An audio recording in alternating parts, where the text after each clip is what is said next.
നമുക്ക്? എന്തിന് ഈ അന്യനാട്ടിൽ നിന്ന് വരുന്ന സാധനം ഇങ്ങനെ ചവച്ചുകൊണ്ടിരിക്കണം?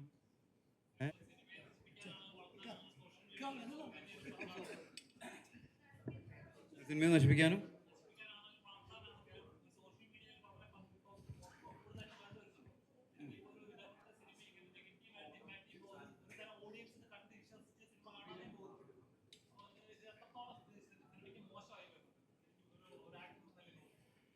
ഇതിപ്പോൾ എന്താണെന്ന് വെച്ച് കഴിഞ്ഞാൽ ഇത് വെക്കേഷൻ കാലഘട്ടമല്ലേ, സമ്മർ വെക്കേഷൻ തുടങ്ങാൻ പോവാണ്. അപ്പോൾ വഴിക്ക് വഴിക്ക് പടങ്ങൾ ഇങ്ങനെ വന്നുകൊണ്ടിരിക്കുന്നുണ്ട്. പണ്ടത്തെ പോലെ ഞാൻ പടത്തിൽ വർക്ക് ചെയ്യാൻ തുടങ്ങിയത് ഒരു കോളേജ് പടത്തിലാണ്. നമ്മൾ എന്ന് പറയുന്ന ഒരു കോളേജ് പടം. അന്ന് അത് 2002 ഡിസംബറിൽ റിലീസായി. അന്ന് ഏതൊക്കെയെന്ന് പറയും കൂടെ റിലീസായ പടം? കല്യാണരാമൻ, നന്ദനം, യാത്രക്കാരുടെ ശ്രദ്ധയ്ക്ക്, നമ്മൾ. 4 പടം ഹിറ്റടിച്ചു ഇല്ലേ? പക്ഷേ ഏറ്റവും ലാസ്റ്റ് ഹിറ്റടിച്ചതാണ് നമ്മൾ. ഏറ്റവും ഫസ്റ്റ് ദിവസം തന്നെ ഹിറ്റടിച്ച് ചെയ്ത് കല്യാണരാമൻ, പിന്നെ യാത്രക്കാരുടെ ശ്രദ്ധയ്ക്ക്. അത് പിന്നെ ഷുവർ ഷോട്ട് പോലെ എല്ലാ വർഷവും ഹിറ്റടിച്ചുകൊണ്ടിരിക്കുന്ന ഡയറക്ടർ പടം. അതിനുശേഷം നന്ദനം സ്ലോലി ഹിറ്റടിച്ചുകൊണ്ടിരിക്കുന്നു. നമ്മൾ എന്തോ പോലെ ഫസ്റ്റ് ആഴ്ചയിലൊന്ന് കൂവലോട് കൂവൽ, ആളില്ല. പക്ഷേ ഏതൊക്കെയോ തിയേറ്ററുകളിൽ ആൾ കയറുന്നുണ്ട്, പടം ഇഷ്ടമാണെന്ന് അഭിപ്രായം വരുന്നുണ്ട്. പക്ഷെ അന്ന് പിടിച്ചു നിർത്തിയിരുന്ന സർഗചിത്ര എന്ന് പറഞ്ഞൊരു അപ്പച്ചൻ്റെ അല്ലേ റിലീസ്, അന്നൊരു ആഴ്ച അപ്പച്ചൻ എന്താ പറയുന്നത് അറിയോ? രാത്രി റോഡ് സൈഡിലുള്ള തിയേറ്റർ ആണെങ്കിൽ ഗേറ്റിൽ ഹൗസ്ഫുൾ ബോർഡ് അങ്ങോട്ട് ഇട്ടേക്കാൻ പറഞ്ഞു. അന്നത്തെ ടെക്നിക്കാ. നല്ല പടാന്ന് അഭിപ്രായം ഉണ്ടായിട്ട് കാര്യങ്ങളോടോ. അങ്ങനെ ഇട്ട് 2 ആഴ്ചയൊക്കെ വെയിറ്റ് ചെയ്യാൻ സമയം ഉണ്ടായിരുന്നു. ഇന്ന് പക്ഷെ അങ്ങനെ വെയിറ്റ് ചെയ്യുമോ? ഇല്ല. ബാക്കിൽ ഇനിയിപ്പോൾ ഏത് ഭാഷയാണെങ്കിലും അവരൊന്ന് ഇത് ടപ്പായൊന്ന് തട്ടിയിട്ട് അടുത്ത പടം കയറ്റും ഇല്ലേ?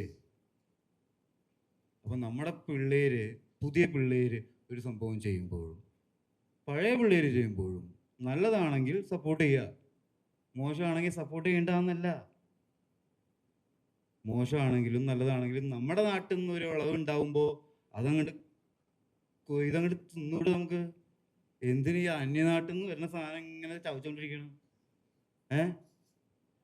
ഇന്നിപ്പോൾ നടക്കുന്ന യുദ്ധമാണെങ്കിലും എന്താണെങ്കിലും നമ്മുടെ നാട്ടിൽ ഗ്യാസ് ഇല്ലാത്തതുകൊണ്ടല്ലേ അല്ലേ?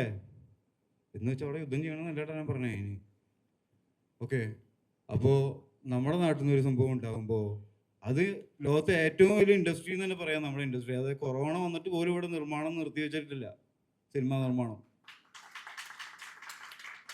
അതായത് മലയാളം സംസാരിക്കുന്ന വളരെ ചുരുക്കം ആൾക്കാരാ. പക്ഷേ എനിക്ക് പോലും കേട്ടാൽ മനസ്സിലാവാത്ത, പറയാൻ പറ്റാത്ത ഓരോ രാജ്യത്തുള്ള ആൾക്കാർ നമ്മുടെ പടം കണ്ടുകൊണ്ട് അഭിപ്രായങ്ങൾ വിളിച്ച് പറയുന്നുണ്ട്. അവിടെയൊക്കെ അവരുടെ ഭാഷയിൽ റിലീസ് ചെയ്യുക. വേറെ എവിടെയും പടങ്ങൾ ഉണ്ടാവുന്നില്ല. ഇന്ത്യയിലാണെങ്കിലും വലിയ കാശുണ്ടായിട്ട് കാര്യമില്ലല്ലോ. അങ്ങനെയാണെങ്കിൽ ദുബായ് എത്ര പടം ഇറങ്ങണ്ടാവും. അപ്പോൾ അത് മാത്രം പോരല്ലോ, കുറച്ച് പട്ടിണി എടുക്കുന്ന ആൾക്കാരും വേണം. പട്ടിണിയിൽ നിന്ന് ഇതൊക്കെ ഉണ്ടാവണം. നിങ്ങളും വേണം, വിമർശനം വേണം, എല്ലാ രീതിയിലുള്ള സംഭവം ഉണ്ടെങ്കിലാണ് ഇതൊക്കെ മുന്നോട്ട് പോകുള്ളൂ. പക്ഷേ എന്തിനാ ഇരിക്കും മുമ്പ് വെട്ടി വെട്ടി വെട്ടി കത്തിച്ച് കളയണേ? വെട്ടിയാൽ മതിയില്ലേ കുറച്ചിങ്ങനെ ചെറുതായിട്ട് അല്ലേ? അപ്പം നല്ലതാണെങ്കിൽ നല്ലതെന്ന് നിങ്ങൾ പറയണം, മോശമാണെങ്കിൽ മോശം എന്ന് പറയണം. അതേ സ്പിരിറ്റോട് കൂടി തന്നെ പറഞ്ഞോ. ഞാൻ അടിക്കുന്ന ആളാണ്, അടിക്കാത്ത ആളാണ്, അടിക്കുന്നില്ലെങ്കിൽ അടിക്കില്ല എന്ന് തന്നെ പറഞ്ഞു, അടിക്കുന്ന തന്നെ പറഞ്ഞു അല്ലേ? എന്താ പ്രശ്നം? ഒന്നുമില്ല. അപ്പം അതേപോലെ നല്ലതാണെങ്കിൽ നല്ലതെന്ന് അങ്ങനെ പറഞ്ഞു, മോശമാണെങ്കിൽ മോശമാണെന്ന് പറഞ്ഞു. അത് പറയാൻ നമ്മൾ സപ്പോർട്ട് ചെയ്യണ്ടല്ലോ. ആർക്കും കാശും കൊടുക്കണ്ട റിവ്യൂ എഴുതാൻ. നല്ലതാണെങ്കിൽ മാത്രം കാശ് എന്തിനാ വാങ്ങണം? അപ്പോൾ മോശം എഴുതാൻ ആരെങ്കിലും കാശ് വാങ്ങുന്നുണ്ടോ? ഇല്ല. നിങ്ങളുടെ കാര്യമില്ലാട്ടെ പറയണ. കുറച്ച് പേര് പെയ്ഡ് റിവ്യൂസിൻ്റെ ആൾക്കാർ പറയും അതെ കാശ് ഒന്ന് നന്നായിട്ട് എഴുതാം, പിന്നെ പറയും മോശം എഴുതാൻ എനിക്ക് കാശ് വേണ്ടാന്ന്. എൻ്റെ പേര് ഷൈൻ എന്ന് വേണം. Okay okay. ജേർണലിസം ഏത് കോഴ്സാണ് ചെയ്തത്? ഏതാണ്? Master communication. ഓക്കെ.